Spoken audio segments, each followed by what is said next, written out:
all, welcome back to the podcast. I'm your host, Vashti Sarah, and you're tuned in to another episode of All the Things, where we literally talk about all the things. So today's episode is a little bit different. I have invited a friend of mine. I met her many years ago overseas, and she'll be talking about what it's like being an MK and growing up overseas and moving back to America and what that was like, and just a whole lot that I don't think is really talked about in the missionary realm atmosphere type thing. So before we jump into today's episode, let's talk about our sponsor for today. Our sponsor is Every Life Diaper Company. I've talked about them several times. Sarah loves their diapers. We love their diapers. We love their mission, vision, goal, everything. And we love that they're pro-life. So use my code VASHTI10 for 10% off your first order. That is VASHTI10 for 10% off your first order. Well, let's get into today's episode. So today I have the pleasure of speaking with a friend of mine I met many years ago, as if I'm in my 40s, but I met quite a bit ago. I was overseas for, I believe, a week on a missions trip, and this is where I met Larissa Ness and her family. And today we're going to talk about missions. We're going to talk about what it's like growing up overseas and everything that entails. So Larissa, just give us a background of who you are, what you're doing right now, what life is like. Yeah. So I grew up overseas, which we'll talk about more. Currently I live in Shoreline, Washington. And I love it. That's like where I'm originally from. I work for this nonprofit called Olive Crest.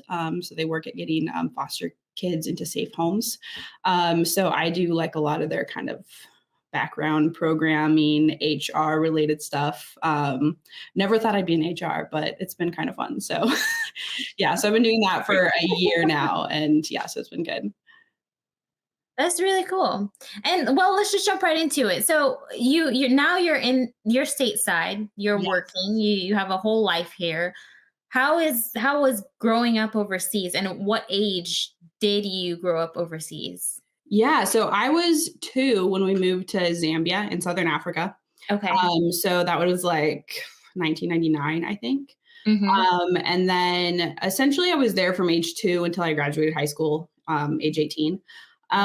But we had like a couple of short stints in the States in between that. But yeah, we were all over. We were in Zambia, Sudan, Kenya, and Ethiopia, which Ethiopia is where got to meet you and your guys' team. We still talk about your guys' team like to this day. Like you guys are like one of the best teams we've had. Like super just like down to do whatever, very chill. Like we loved getting to hang out with you guys. It was so cool. And like me, like about to go to college. Oh, that was one of my favorite trips. Oh yeah, it was so fun. Yeah, I thought you guys were like the coolest college people. Like, you know, I was in high school. I was like, oh, they're so grown up. They got this whole life thing figured out. They're like so cool. Not even close. I still follow some of y'all. Sebastian. I don't know. Oh yeah. Debbie, I think that's what y'all used to call him. Yeah. Yeah. He got married. He did. Yeah. Yeah. That's so funny. Yeah. But I mean, you've been all over. So Africa was your parents' base. Yes. Yeah. Okay. That was their base. Okay. Yeah. Cool beans. So how was it living there versus your short stints in the US? Yeah. So it was, I mean, when we were there, it was like, okay, we're home. Like that was kind of what we were used to. So coming back to the States, we had a couple of like year-long stints in the States. And that the goal with that was coming back and just connecting with our supporters, and partners. So we'd come back to the States, you know, we were like super excited for like the first month or two, you know, all the junk food we got to have and like all the cool American things. And then we'd be like, all right, we're ready to go home. Like it's rainy, it's Washington. It's, I used to hate trees. I was like, there are too many trees. I feel claustrophobic. So it was kind of like this whole, like, it almost felt like our life was on pause for a year. And then it's like, all right, okay, back home. Like, so, yeah. I mean, obviously, you know, there were a lot of good things about it too. Like we got to reconnect with family and friends and things like that. But, so yeah, it was kind of this drastic difference. Yeah. Do you feel like you connected more with your African families versus your American families? I think that would all depend on kind of the, like, who it was. Okay. But it, like, I mean, I think some of the questions you have might go into it a little bit, but Mhm. um, there's almost kind of this like weird identity thing where, I'm not fully African, but I'm Yeah. not fully American. Like, my Yeah. passport and my skin says I'm American, but Yeah. like, Mhm. I, didn't grow up in America. And so it's this kind of thing where I can't fully relate to like Yeah. an everyday American, but I also cannot fully relate to, an everyday local African. And Yeah. so it's this kind of like weird in between where you're Mhm. like, yeah, just trying to figure out like how you relate and Yeah. who you relate to, sort of, if that makes any sense. Oh, yeah, absolutely. So, how did you try? Like, what were the challenges that impacted your identity? Because essentially, that's what it was. Like your identity here in the U.S. versus Yeah. that in Africa. Like, how did you come up with you? Who is Larissa? Yeah. So I feel like, I mean, speaking on behalf of like me and my siblings, probably Hmm. a lot of other what we call TCKs, third culture kids growing Hmm. outside of your parents' home culture, you're kind of just confused all the time. I mean, not in like in a bad way, but Yeah. it is kind of like, okay, like where am I from? Like, Yeah. where do I belong? And, I do feel like, anybody is going to run into that, especially, Absolutely. teenage years, like, and so that's not like an uncommon thing for just like anybody.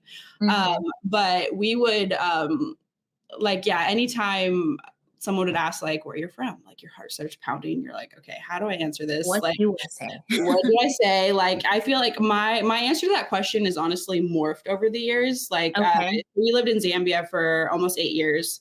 So Mhm. most of like my just younger childhood, and we moved Yeah. to Sudan. If anybody asked me where I was from, I was like, oh, I'm from Lusaka, Zambia. Like that's where I'm from. Okay. And then after living in Sudan for a bit, and then we moved to the next place, it was like, okay, I think I'm from Sudan, but also I'm not like. Yeah. And then like if you said that, people would look at you like you don't look like you're from Sudan. Like what are you Right. talking about? And so it was just, and but like genuinely, I'm like, okay, well, this is where I've spent my time. This is where Hmm. I feel at home. And then there was one like moment in particular where I can't remember where I was at. I was at some like conference or something, maybe a hotel. There was like this buffet. I was getting breakfast and there was this guy right behind me and he was just trying to like, casually strike up conversation. He was like, "So, where are you from?"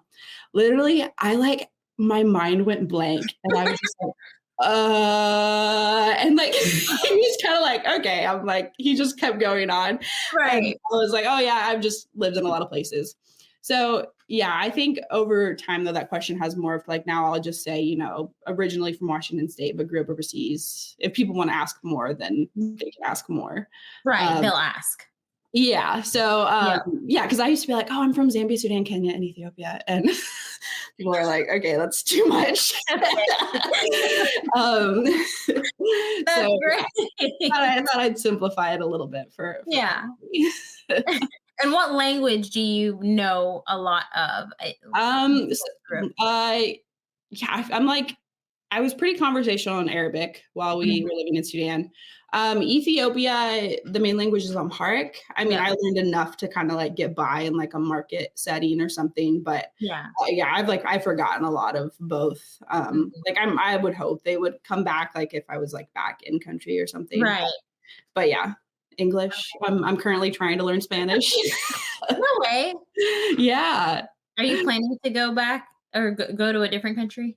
No, well, that's not in the plan. So, the guy I'm dating is from Costa Rica, though, originally, and so his family Oh, is all from Costa Rica. So, trying to woo his family over. Got it. yeah, I'm the only one in the family that does not speak Spanish. So I'm like, I gotta up my game, You're and like, I speak everything else but Spanish. yeah. Okay. So, what would you say were, big defining memorable moments that shaped who you are today, how you think, how you just who you are as a person? Yeah, I mean, I feel like that's definitely a tough question to just generally answer. Yeah. Like for anybody, like Mhm. age 2 to 18, what were the defining moments of your life? Yeah.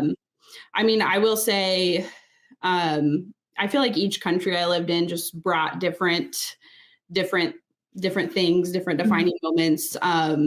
Definitely living in Sudan was like a big one for me growing up. And then we actually had to leave partway through our time there due to just some government stuff that happened. So I would say that specifically was a very defining moment, having to leave just kind of very shortly and suddenly due to some of the political unrest. But yeah, I mean, like just some fun memories. Like I feel like I got just the most random fun experiences. Like, I mean, we would driving to and from school with our carpool was in the back of a pickup truck and just kind of like, you know, we'd be like making up songs on the way and just like, you know, hanging out. And in Sudan, there's actually more pyramids in Sudan than there are in Egypt. They're just a lot smaller. So, you know, we'd go to pyramids and we'd be like climbing on them and, you know, nobody cares. You're just like kind of and yeah, and then just with that, just kind of like your everyday, like what anybody else is going to have experience wise, like, you know, sports was a big part of my life and just, you know, the camaraderie and relationships you have your teammates. And so even just kind of like your day-to-day life. But just, you know, translated it in a different country. Yeah, absolutely. I feel like people look at the third world, and I grew up in a third world country. So for me, it wasn't hard to adjust or adapt, especially when I was in Egypt for a couple months. But I feel like if you grew up in America, there's this stigma of what being third world looks like. But you mentioned, you know, childhood and your upbringing similar, but just look differently. How would you encourage someone who wants to go overseas, but they have this fear because of the stigma towards, especially Eastern countries? Yeah, I mean, I think if it's someone listening and they're thinking of going overseas, I mean, their experience could be vastly different. Like, you know, we usually lived in the city, but, you know, some friends who, you know, live in like a rural village where there's, you know, no Wi-Fi and electricity is rare. And so I think my answer to that would probably like change depending on where they were. But yeah, it's got its different challenges, but it's, you know, different positive aspects. So like growing up in just, all over Africa, I feel like life was just simpler, a lot simpler. Like the pace wasn't as high.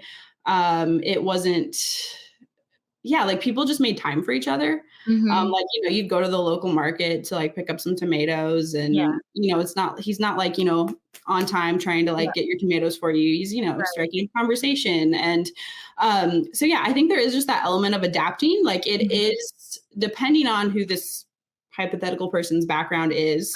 Like it, you know, there's going to be tricky elements in adapting, but it is a lot of just kind of like sitting back and observing the culture and like learning how to assimilate with the culture. Like, you know, like Sudanese, Kenyans, like, most of the African countries we lived in, like some of the most like hospitable and loving people I have ever met in my life. Like they would give you the shirt off your back. Like, you know, we've had people that invite us into their home. They have nothing and they're like offering us, you know, their best chicken or whatever it is that they have. So yeah, there's just so much beauty in living a life overseas. Obviously scary things like, you know, we had just, you know, we lived in a war-torn country at one point. And obviously it all depends on where, but so obviously caution and research, but it's also just a beautiful thing. Yeah, that's good. Were there ever a point, obviously feel free to answer this question with as much honesty as you want. Was there ever a point you or your siblings, or I guess you'll speak for yourself, kind of were annoyed that you were moving so much and didn't just have a place that's, okay, this is home? Yeah. Oh yeah. 100%. Yeah, it was, it was tough. It's funny because there's times where I'm like, oh, I wish like I didn't have to move all the times we did. But also at the same time, I'm like, I can't imagine my life without, you know, that year in Kenya or that 2 years in Ethiopia or the friends that I met at this location and that location. And so, you know, it's cool to see how, you know, God still works in those aspects of your story. But moving wasn't, you know, all that all that easy. Yeah, it's hard. Um, so yeah, I'd say there were definitely times where, I mean, even still to this day, it impacts a little bit, just even in like my ability to just like stay somewhere. Like Yeah. I've had to like force myself, like, okay, no, you don't need to move. Like you can Yep. stay, like, because it Mhm. was just kind of almost ingrained in me to just keep moving. Yeah. Wow. Okay. So, how would you say your upbringing influenced your belief system, your values, spiritually speaking? Like, has it influenced it in a good way, in a negative way? Are you still working on that? Yeah. Um, yeah, I mean, that in and of itself too is a loaded question. I feel like, yeah, I mean, I wouldn't be able to speak like, could it have been, similar if, I just grew up, Right. you know, in a Over Christian here. home in the States Yeah. versus overseas. I mean, I would say definitely it's impacted my appreciation for how different cultures do church. Mm, okay. So, like for instance, like Africans, they know how to pray. Like they Mhm. pray. Like they'd probably come to a prayer meeting like in the States and be like, "What are you guys doing? This is this is like this." So just how I think it's grown my appreciation how each culture and church within that culture has its strengths and its weaknesses, and Mhm. like the American church doesn't have it all together, but also Right. the Zambian church doesn't have it all together, like, and it's kind of why we all need each other in the greater body of Christ to just help. Okay, what are the weaknesses in the how we do it, and but what are our strengths, what do we have to offer, what do we have to receive. Yeah. So, pause on that. Is there a certain way that the church should look? That the Because you've church seen different churches, you've seen the American church, you've seen the African church, and different parts of African churches. Is there a certain way you feel like this is what the church should look like? Oh, wow. I do not feel like I'm qualified to answer that. All right. Yeah, that's a tough one. I mean, um, yeah, I would not even know where to begin to Yeah. answer that Because I question. feel like there's a bunch of stigma when people, I mean, it all boils down to like opinions. Like, should there Yeah, be strobe lights in church? Should there be a full band? Should there yeah, be like it is a full band a good thing? Like, where do yeah, you draw the line? yeah, And a bunch of my friends and I are having conversations like this. It's like, but is there anything wrong with that? uh-huh, Is there? Is there not? yeah, Should this be what the church looks like? If you go overseas, it looks very different and yeah, the spirit of the Lord is moving, yeah. you know? Yeah, no, I mean, I think it really depends on where the heart is at. Yep. Like, Mhm. I mean, yeah, do you have smoke and lights in your church stage because it's an act of worship of God, or are you just trying to like just make it look cooler? Like, I mean, I do think like in the States, I think one of the weaknesses is this just kind of, how we're more prone to entertainment and to Mhm. bigger, better, louder. I think there can be weakness in that. But I Yep. mean, that's not every single church. Yeah. Because like there's churches overseas that they meet under a tree, and that's that. It's simple and Yep. beautiful. And so yeah, I think there is just so many different ways that you can go about it. What resources do you have, and where's your heart at as you're going about it? Yeah. Okay. Yeah. Interesting. That's it's a side note there. But yeah, All overall, right. I don't think I'm qualified to answer the the big world question of how should church look. As the one that's lived many different places. All right, let's talk about education. Mhm, I mean, for someone who's listening that is just very curious, mhm. what was education like? So yeah, I had like basically as many different types of educational systems as you could think. Like I've homeschooled.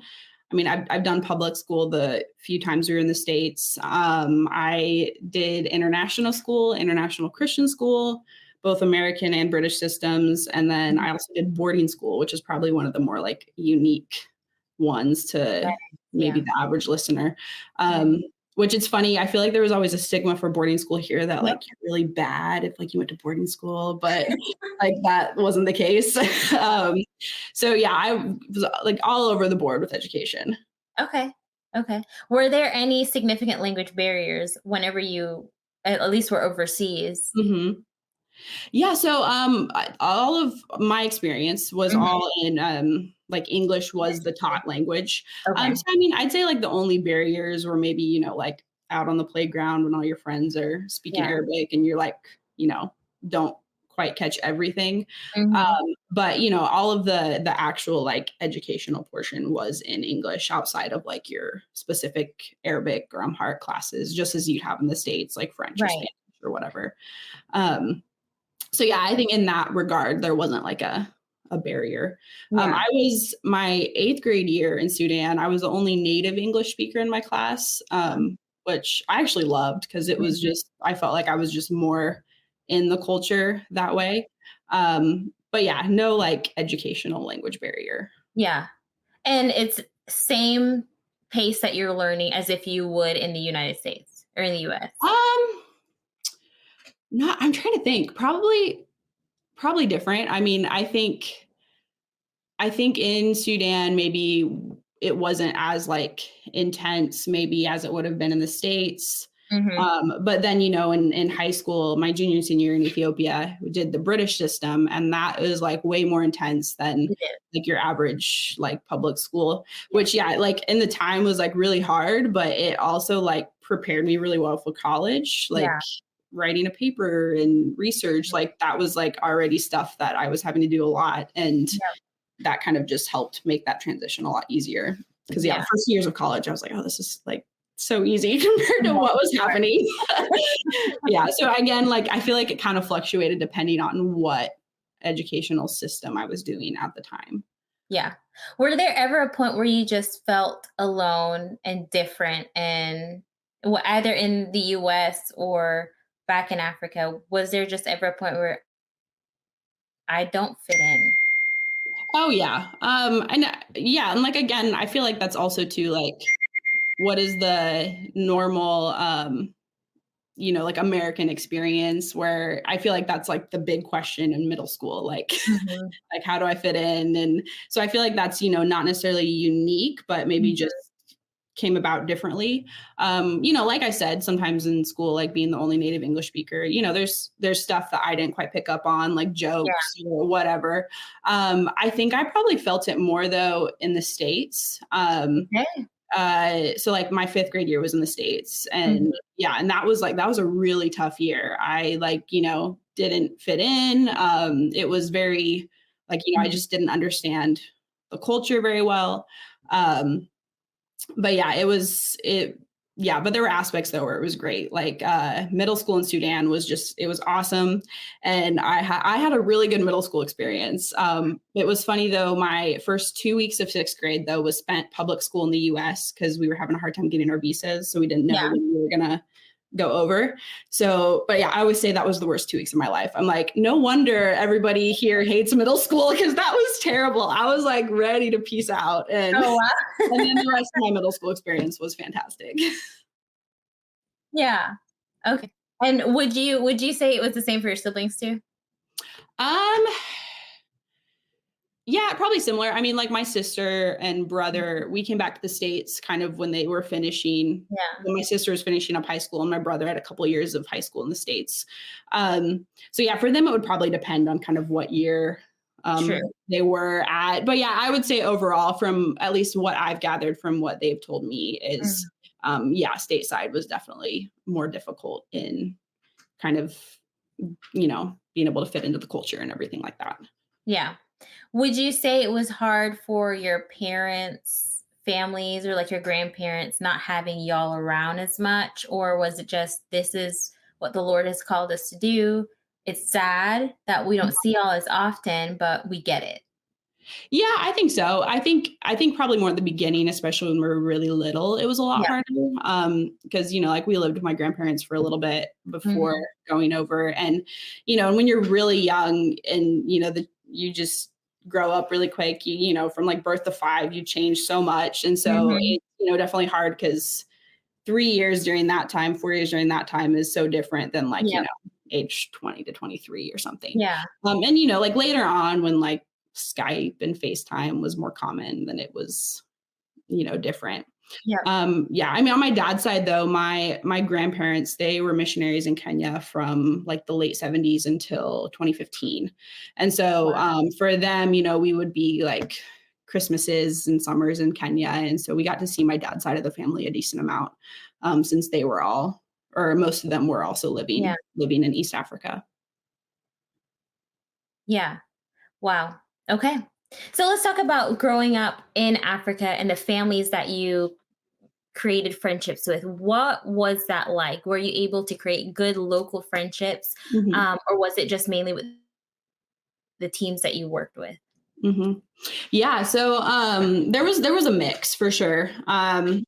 and, yeah, we had yeah, I feel like this has been, like, my answer for everything. It was, like, depending on the country, depending on the season of life, but, Yeah. yeah, I mean, I felt there was kind of a natural, like, the other missionaries that were, you know, we were working with, there is kind of that natural, like, you are family because you're, you know, you're both experiencing the same things where Yep. you're, you know, not from the country, but you're, you know, you're living there. And then, you know, you kind of have the same, you know, goals, work, Mhm. mission. And so there is definitely like, I call like all those missionaries aunt and uncle. And Mhm. like there is like a very like family bond with that. Yeah. So that, you know, that was very unique. But then, you know, I have a lot of my local friends who, you know, I still keep up with on social media and Oh, really close, you know, in school. And so yeah, it was kind of, yeah, a little bit of both. okay. Cool. Cool. Cool. Yeah. Cool. So for parents, and it could be probably like your own parents too, Mhm. what advice would you give them who are choosing this route to choosing the call, raising their kids overseas? What advice would you give them as a child who's experienced this? Yeah. Whatever your parents did, right, Yeah. wrong, that you think, in your opinion, that they did wrong, should have done differently. Yeah. Um, hopefully, they're not listening to this, but Dad. a lot of young missionary friends who are Uh-huh. overseas or planning to go overseas. So, what advice Mhm. would you give them raising kids? Yeah. So I mean, my parents are going to be the first to tell you that they're not perfect. Mhm. But I think they did a really good job at, you know, showing us that, you know, we always put God first in our Yeah. life. God's our first priority. Um, but then their call as our parents was the greater call, at least in that season, you know, when Wow. we're under their household. So I think oftentimes, you know, you can find this anywhere too in like a 9 to 5 corporate job or, Mhm. you know, missions where it's, you know, time isn't made for the kids. And then it's Yep. almost kind of like this Neglect. vacation is what is most important. Yep. So what I appreciated with my parents is, you know, they would tell us that like you guys are our first priority. Wow. Like, you know, if, you know, this is if we need to go back to the States for whatever reason because of, you know, maybe something you're struggling with or whatever, like we'll have that conversation to Yeah. if that's the best move for our family, then we would do that. So I feel like yeah, just being present. I mean, like you would for any good parent. Yeah. And then like yeah, like my parents were really good at that. Like I can count on my hand probably the number of games my dad missed, you know, from kindergarten to Wow. my senior year of multiple Yeah. sports every year. Like they were just very good at being present. And you know, my Yeah. mom, she was a stay-at-home mom, but then you know, her day-to-day life looked more like connecting with you know other local moms and Yep. just kind of living life together. Um, yeah, and I think along with that, there is very much this: yes, you are called to missions, or you feel a call to missions, or whatever it is, as the parents and you're bringing your kids. But I Mhm. think I would say be careful with how much you're kind of forcing that calling onto your kids because, Wow. you know, they don't have that choice. You know, Yep. like I was too. I was not a part of the conversation. My parents Yeah. didn't ask me, do you want to go overseas, move to Zambia? Like, I wasn't doing that. And Yeah. so I've seen some missionary kids who, you know, had a lot of this pressure, like, oh, you're a missionary as well, which yeah, but also they didn't choose this lifestyle. Yeah. So I'd say be very careful in how that conversation and how that pressure is placed, because it already is a lot of pressure just being a child of missionaries, or, even a child of pastors, like whatever that looks like. So yeah, I think there's, obviously still, showing them what it's like to serve. And I mean, it's not like you're gonna, like, yeah, maybe you'll have them go help with a community service project or whatever. But yeah, I would say don't force that calling onto them as well. Because I've seen it where, like, and I find that very unique that you mentioned that. Yeah. And I like that you mentioned that PKs, because I feel like that's a big thing here in the US, where if you were born a PK, you're expected to marry a PK and be you become a pastor eventually. And then you see people who end up going that route remove themselves from the pulpit because they were only doing that to fulfill their parents' desire and dreams. And I mean, I'm glad that your parents did that and instilled that in you. It's like, here's your experience, but you choose the path that, or you follow the path that God has for you. No pressure, That's very different. Yeah, for sure. Yeah. And they still, like, I remember, them, making us come do like some service projects at church. Like we're, doing stuff on a Saturday and we're like, I would rather be home playing or whatever. So, that's still there, and you don't like just remove your kids completely. Right.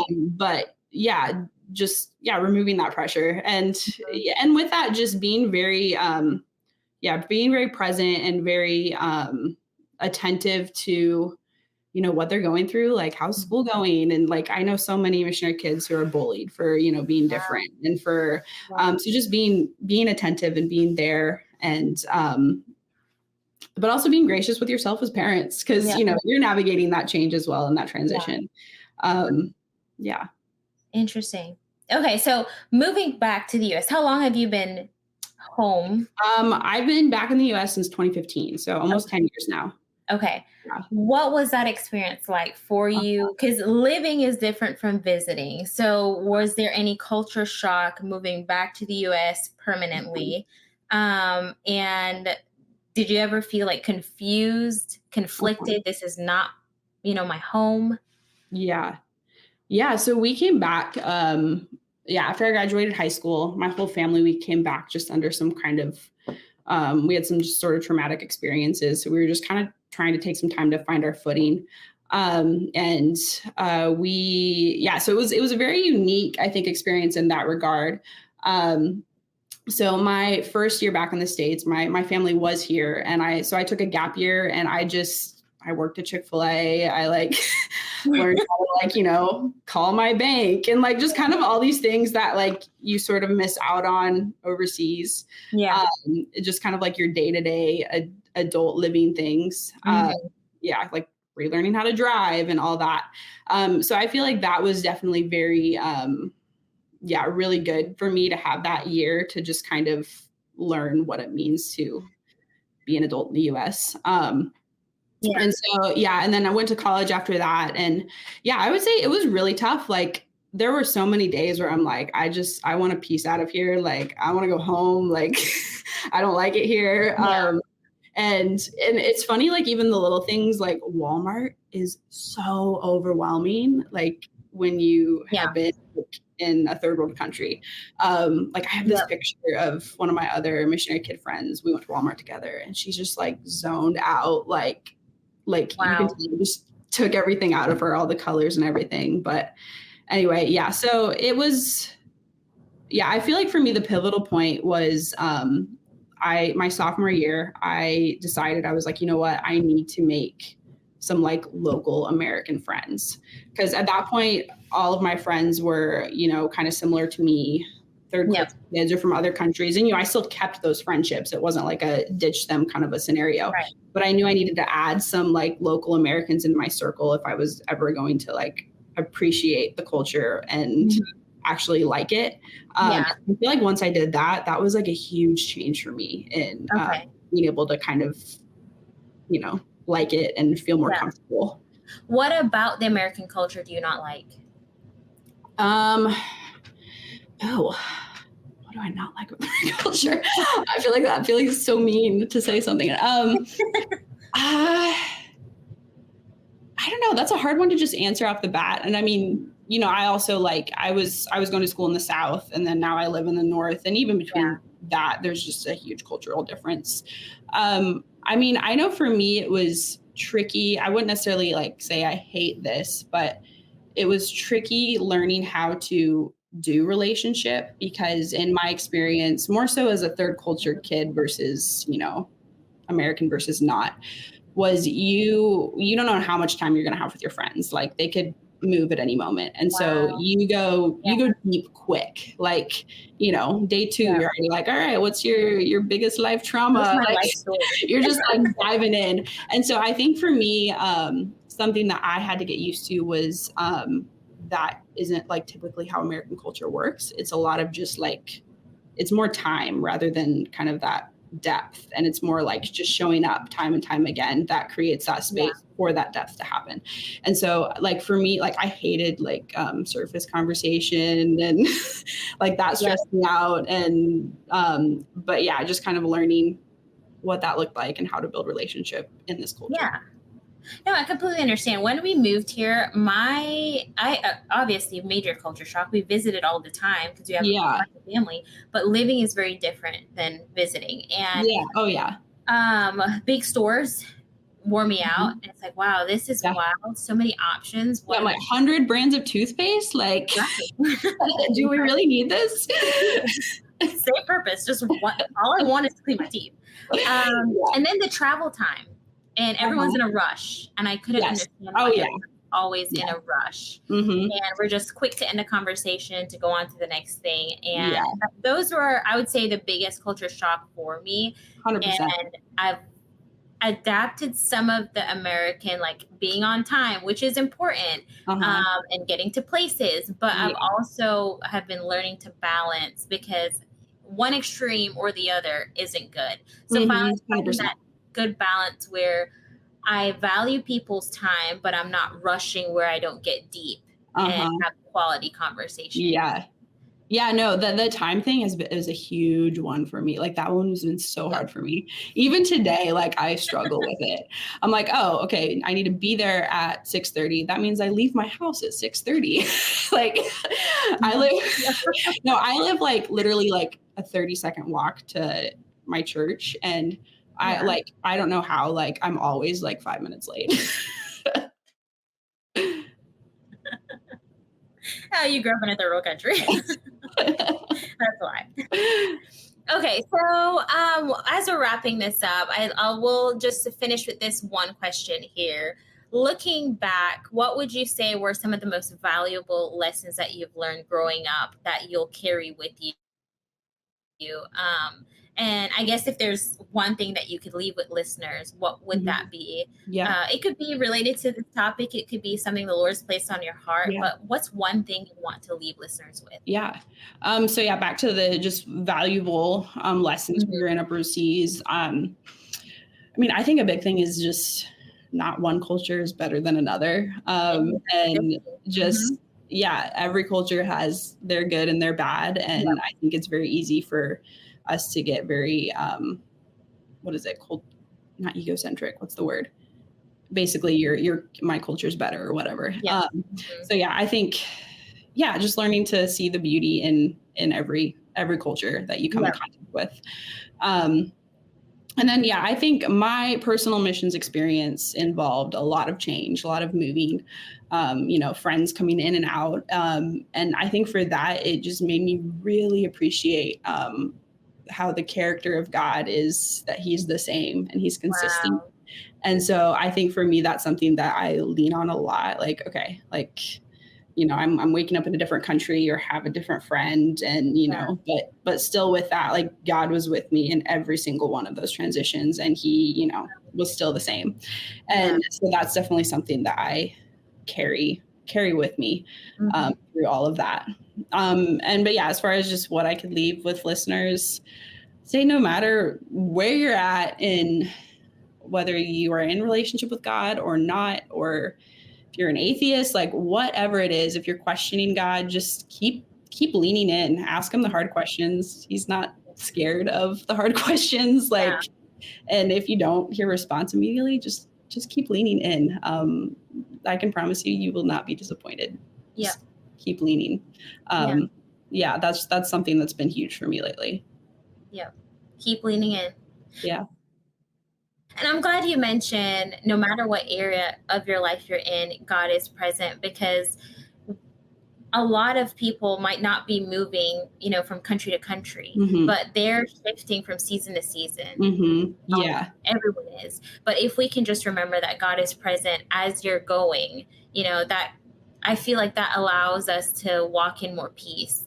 Yeah. I feel like because often whenever things change or whenever things come up, we're like, where are you, God? But Yeah. God, I'm with you. I've been with you. I've been walking you, in this. So I think that's important to point out, especially, growing up in a different country, you were always reminded God is with me in this. And that's important.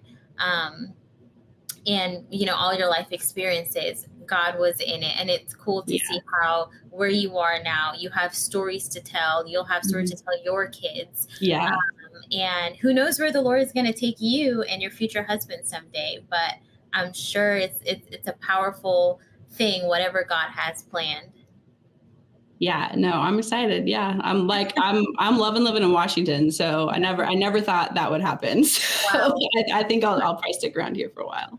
I always say, don't ever write your plans in pen or permanent ink. Oh, 100%. Write them in pencil, because the Lord is going to erase it. It's like, no, this is actually where I want you to be.